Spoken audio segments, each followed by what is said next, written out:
बाजरे के आटे के कबाब, अज्जा, बीफ का कीमा 1 पाव, लहसुन अदरक का पेस्ट 1 खाने का चम्मच, हरी मिर्च पिसी हुई 10 से 12 अदद, हल्दी आधा चाय का चम्मच, जीरा आधा चाय का चम्मच,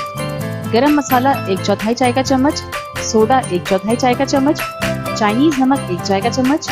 नमक आधा चाय का चम्मच, साबुत धनिया 1 खाने का चम्मच, टमाटर कटा हुआ 1 अदद, कुटी लाल मिर्च 1 चाय का चम्मच, दही 1 खाने का चम्मच, अंडा बगैर फेंटा हुआ 1 अदद, बेसन 1 खाने का चम्मच, प्याज 2 अदद बारीक कटे हुए, हरी प्याज पत्तों समेत 3 अदद, हरा धनिया आधी गड्डी, पुदीना आधी गड्डी, बाजरे का आटा 1 पाव, पानी 1.5 कप, अच्छी तरह मिक्स कर लें।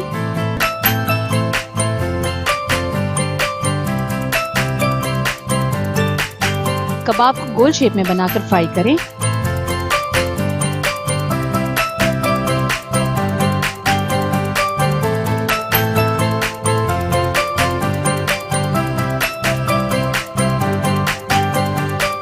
और गर्मा गर्म पेश करें।